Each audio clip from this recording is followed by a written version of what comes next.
चाल है बीड़ू। तो आप सबको तो पता ही होगा कि बॉलीवुड में अगर कोई बीड़ू है तो वो एक ही हैं, अपने जैकी श्रॉफ सर। लेकिन क्या आप लोगों को ये पता है कि जैकी सर का रियल नेम जैकी नहीं बल्कि जय किशन काकूभाई श्रॉफ है। स्वामी वेणुगोपाल अय्यर।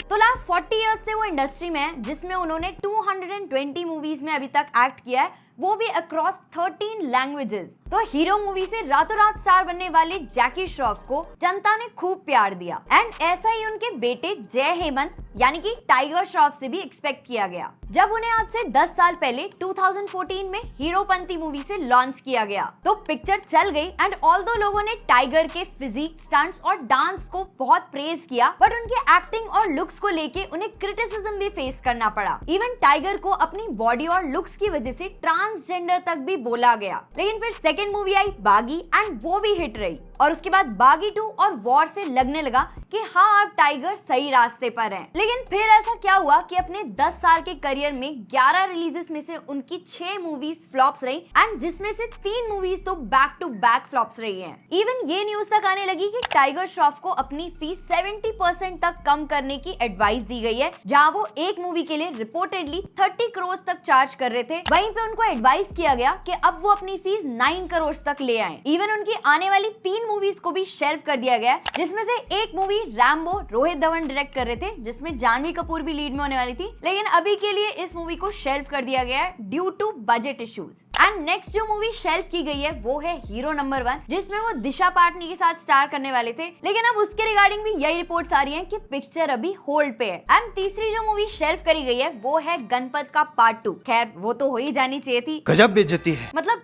सोच भी क्यों रहे थे उसका सीक्वल। एंड अगर तुमने गणपत नहीं देख रखी है ना तो भाई बहुत लकी हो तुम, और अगर कभी मन में ऐसा ख्याल भी आए तो बस इस वीडियो को एक बार देख लेना। तो अब टाइगर श्रॉफ अपना ही करियर कैसे रुइन कर रहे हैं या फिर उनका करियर क्यों डूबता चला जा रहा है, उसके एक नहीं मल्टीपल रीजंस हैं, जिसमें से पहला रीजन है नो वर्सेटैलिटी। उन्होंने मीडिया को क्लियरली ये चीज कही कि वो खुद ही वर्सेटाइल नहीं है एंड वो इस चीज को पॉजिटिवली देखते हैं एंड उनको ये भी पता है कि वो as an action hero typecast हो चुके हैं। तो इतने सालों में ये चीज उनके फिल्म्स के थ्रू भी देखने के लिए मिली है कि वो एज अ परफॉर्मर अभी तक ग्रो नहीं कर पाए हैं एंड जिस टाइप का कैरेक्टर उन्होंने अपनी फर्स्ट मूवी में प्ले किया था, उनकी लगभग सारी मूवीज में उनका कैरेक्टर लगभग वैसा ही रहा है। एक एक्टर को जरूरत होती है अपनी परफॉर्मेंस में कुछ वैल्यू ऐड करने की। अब ऐसे तो अक्षय कुमार को भी इंट्रोड्यूस किया गया था एज एन एक्शन हीरो, उन्होंने काफी एक्शन मूवीज की भी, लेकिन जब टाइम आया तो उन्होंने दूसरे जॉनरास को भी एक्सप्लोर किया। इवन सलमान खान ने टाइम आने पे शिफ्ट किया from romance to other genres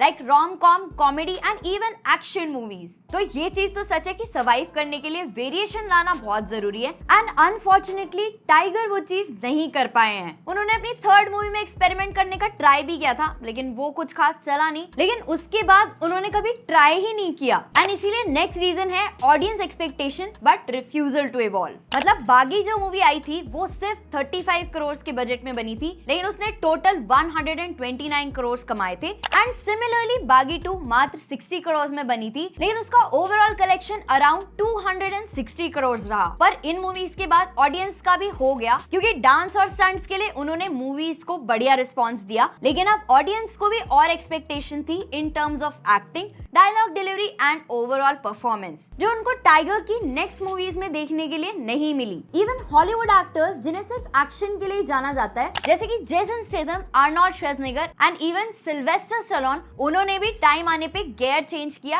and as an actor grow किया। लेकिन वहीं पे टाइगर श्रॉफ अभी भी अपनी डायलॉग डिलीवरी एंड अपने इमोशंस को इमोट करते हुए स्ट्रगल करते हुए दिखते हैं, तो वहीं से ऑडियंस का उनमें इंटरेस्ट लूज होना स्टार्ट होता चला गया। एंड नेक्स्ट जो एक बहुत बड़ा रीजन है वो है स्क्रिप्ट सिलेक्शन का। आज तक टाइगर श्रॉफ ने जितनी भी मूवीज करी, उन सारी मूवीज का प्लॉट जो था वो वही बेसिक रेगुलर प्लॉट था, जिसमें उनका कैरेक्टर ऑलमोस्ट सिमिलर सा ही रहा एंड उनको करने के लिए कुछ नया नहीं मिला। इवन उनके ऑपोजिट में भी जितनी भी हीरोइंस को आज तक कास्ट किया गया, उन्हें कोई भी ऐसा सिग्निफिकेंट रोल या कैरेक्टर डेवलपमेंट कभी नहीं दिया गया, जिसकी वजह से भी टाइगर की परफॉर्मेंस इंपैक्ट हुई, क्योंकि किसी भी मूवी का सिर्फ लीड कैरेक्टर ही नहीं बल्कि उसके जो आसपास के कैरेक्टर्स होते हैं वो भी बहुत क्रिटिकल होते हैं। लेकिन इसमें फॉल्ट सिर्फ टाइगर श्रॉफ की नहीं है, उनके साथ जितने भी फिल्म मेकर्स ने आज तक काम किया है, उन्होंने टाइगर को एक ही रोल में टाइपकास्ट कर दिया है एंड उनकी फुल पोटेंशियल को अभी तक भी पूरी तरह से यूटिलाइज नहीं कर पाए हैं। एंड इसीलिए नेक्स्ट रीजन है कंपटीशन। एंड जहाँ पे बॉलीवुड इंडस्ट्री दिन ब दिन कॉम्पिटिटिव होती जा रही है,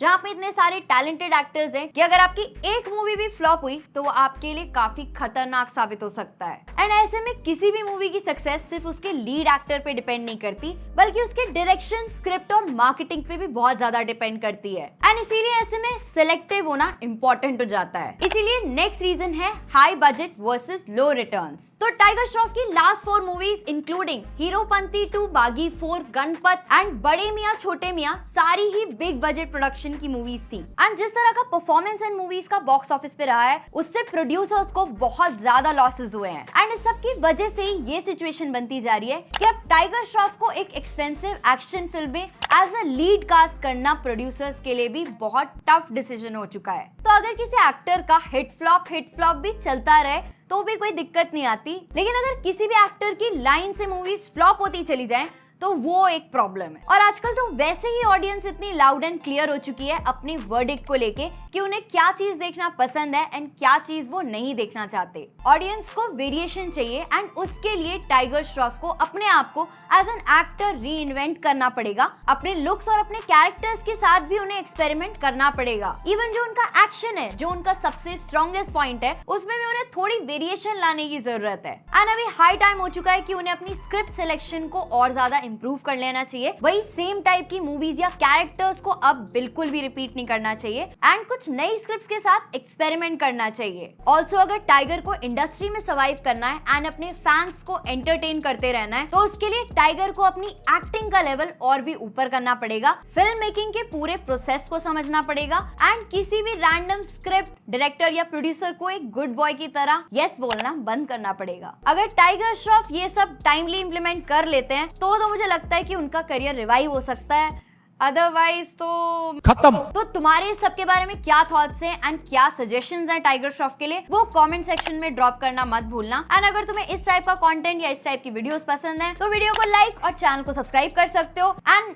बेल आइकन पे ऑल भी कर सकते हो, सो दैट आपको हर एक नोटिफिकेशन टाइमली मिलती रहे। एंड हम जल्दी मिलते हैं नेक्स्ट वीडियो में। तब तक के लिए goodbye. I wanna put up all my walls 'cause I'm not in the mood, but then I cut myself off from the rest of the room. I know that time can